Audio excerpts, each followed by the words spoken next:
He said farming loses money on everything you make. Then 25,000 farmers booked tickets to his farm. Not fans, farmers. The industry that laughed at him is now paying to stand on his land. Let's begin where every good story about old money and new money collide. In the mud. In 2008, Jeremy Clarkson bought roughly 1,000 acres of Oxfordshire farmland, tucked into the folds of the Cotswolds near a village called Chadlington, for something in the region of £6 million. Arable land mostly. Barley, rapeseed, wheat. Nothing dramatic. A local villager farmed it on contract for over a decade, the way these things are quietly done in the English countryside. A handshake arrangement, tea in the kitchen, no fuss, no cameras. When that villager retired in 2019, Clarkson made a decision that would strike most sensible people as an act of pure self-sabotage. He decided to farm it himself. He renamed it Diddly Squat, a joke ostensibly about how much profit the land had ever made him. As it turns out, the joke had teeth. The farm's first full year of trading, once Clarkson took the reins, produced a profit of £144. Not £1,000, pounds. On 1,000 acres, with combine harvesters, with fuel, with fertiliser, with everything a modern farm requires to survive a single growing season, the entire operation cleared less than most people spend on a decent Sunday roast. Now here's the part the farming establishment failed to spot. A television camera crew had been following the whole miserable saga. Amazon released it as Clarkson's Farm in 2021, and something happened that nobody, not Clarkson, not Amazon, not a single agricultural economist in the country, had predicted. People fell in love with failure, not failure as spectacle, but failure as truth. Every rotted potato harvest, every flooded barley field, every otter that helped itself to the trout, became a small, honest window into a trade that 11 million British viewers had never once thought about before breakfast. And here is where the old money instinct kicks in, because this is the bit that separates Clarkson from every other celebrity who's ever slapped their name on a product and wandered off. He didn't build a brand around the farm, he built the farm around the story, and the story happened to be entirely, embarrassingly true. The shop opened in a stone barn at the entrance to the farm, selling whatever Clarkson had managed to grow, plus honey from his bees, plus produce from local growers he was forced, genuinely forced by a council planning condition, to source within 16 miles. West Oxfordshire District Council imposed that 16-mile rule, thinking it would strangle the business before it started. Instead, it built him a supply cooperative of Cotswold farmers who'd never had a proper retail outlet in their lives. Clarkson's partner Lisa Hogan later admitted, with the sort of candour the council presumably didn't expect, that the restriction was the best thing that ever happened to them, because it forced her to find suppliers she'd otherwise never have known existed. Within a single year, the shop's assets went from around £44,000 to over £1.3 million. That isn't a hobby turning a profit. That's a business being born, in real time, in a field, with a slightly bewildered farm manager watching it happen. Before we go further, if you're enjoying this, do hit that subscribe button now. It genuinely helps a channel like this keep telling stories nobody else is bothering to tell properly. Let's put some proper figures on the table, because the scale of what's happened at Diddly Squat has quietly outgrown the celebrity hobby farm tag the newspapers still lazily reach for. The farm itself is now valued at somewhere around £12.5 million.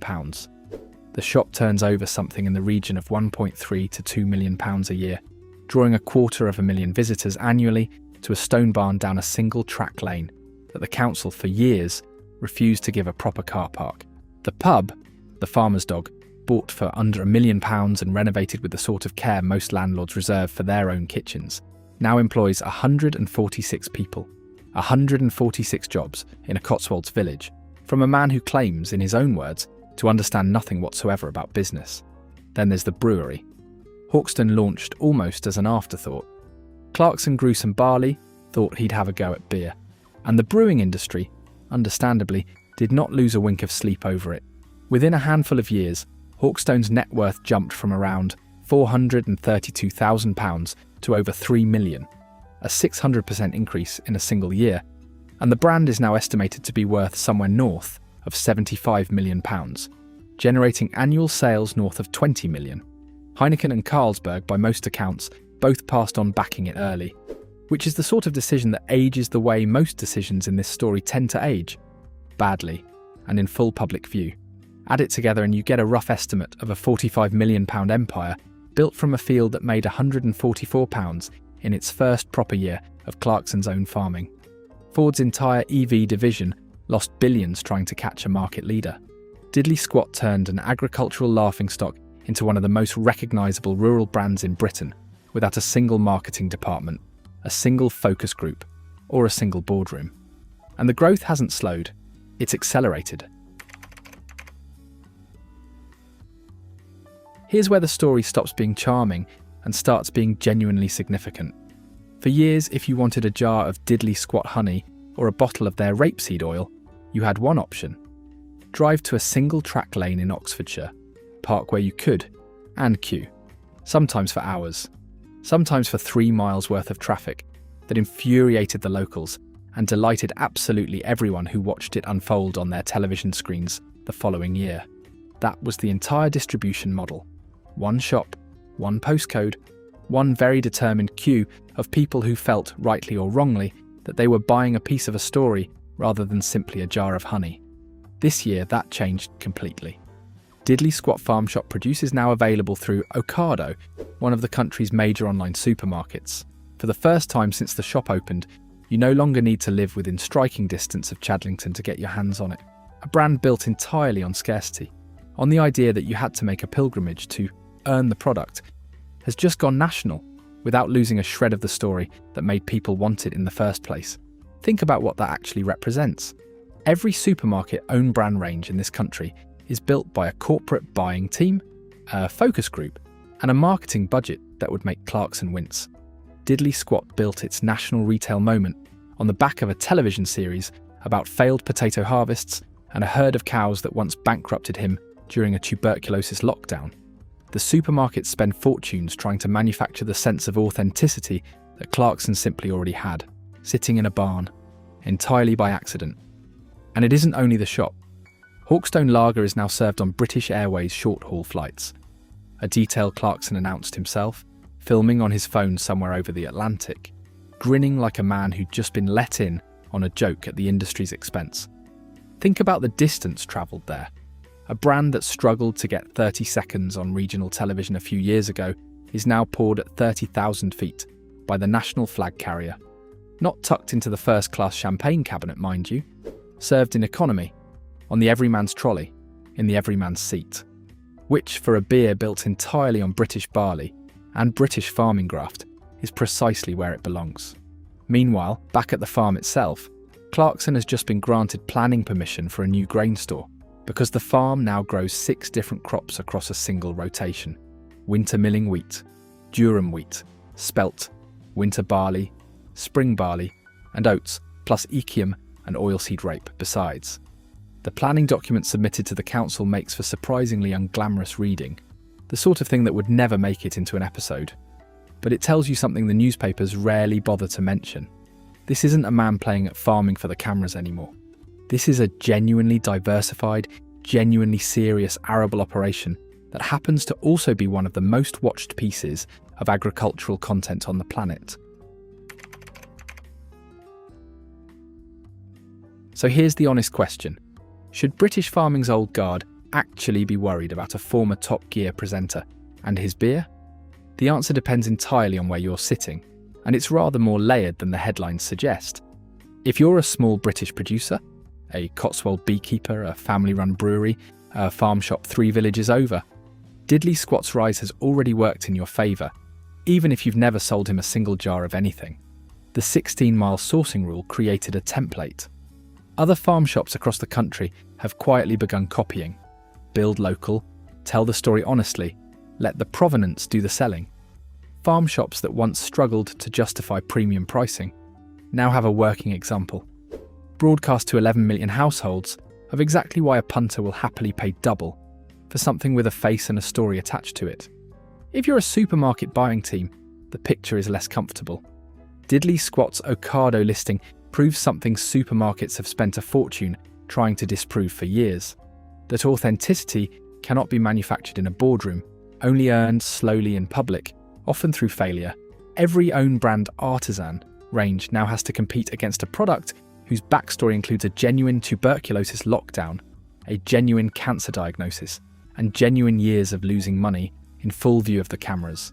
You cannot focus group your way to that kind of credibility.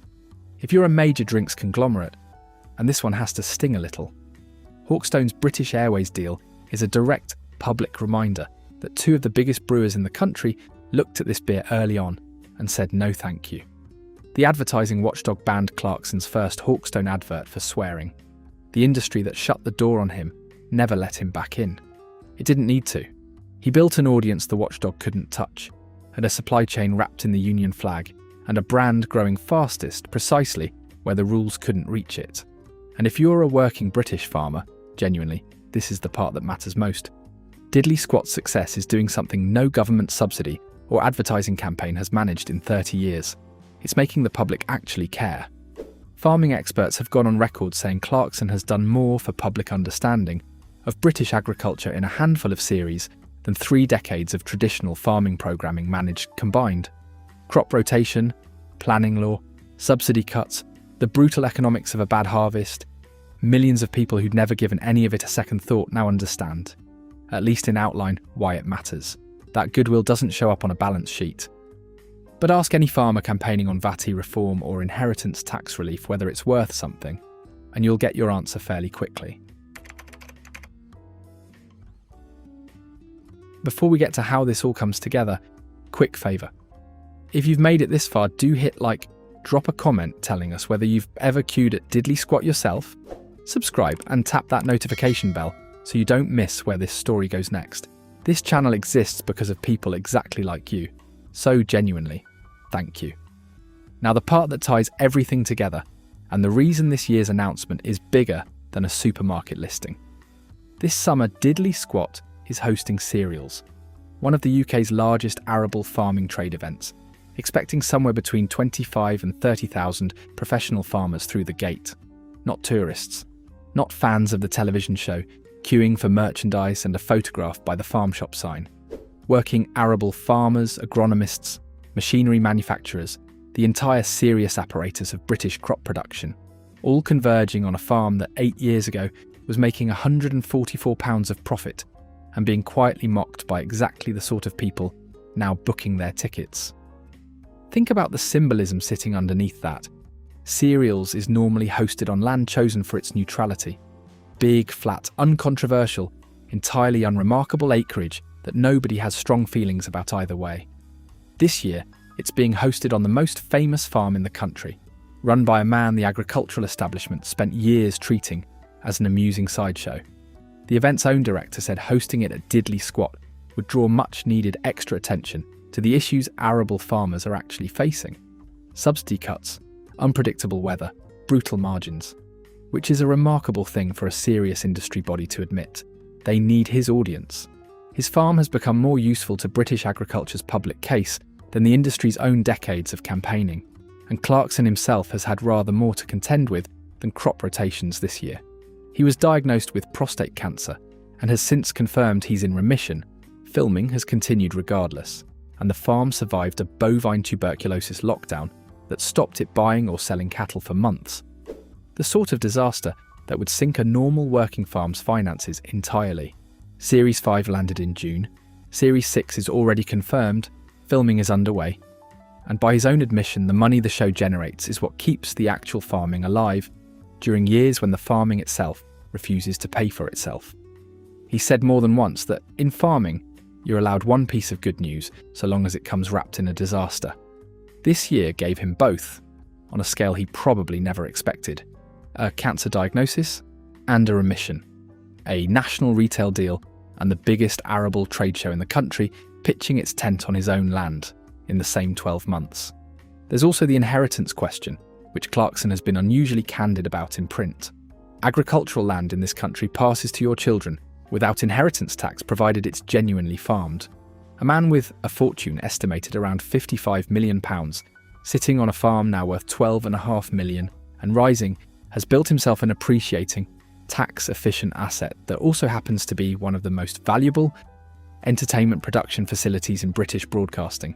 It's not an accident. It's exactly the kind of quiet, patient thinking that old money has always understood, and new money so often misses. Buy land, let it work twice, once as an asset, and once as a story. So let's go back to where we started. A man who once said farming was the only industry where you could lose money on every single thing you produced. That was true once.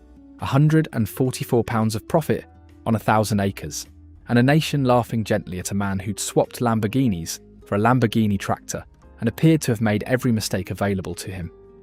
It isn't true anymore. The farm shop that started in a barn is on national supermarket shelves. The beer nobody would back is served at 30,000 feet by the national airline. The farm the industry once treated as a novelty act is now the single most important stage in British agriculture for 1 week this summer, hosting the very establishment that used to look down its nose at him. The council thought they had leverage. They provided the storyline. The industry thought it had the credibility. He built the audience they needed. And the man who still claims, in every interview, to understand nothing about business has quietly assembled one of the most sophisticated rural brands this country has produced in a generation, built on the honest, occasionally heartbreaking truth of what it actually takes to farm 1,000 acres of English soil. That's not luck. That's the patient, old money instinct for building something real, letting it fail publicly, and trusting the truth of the failure to be worth more than any amount of polish ever could.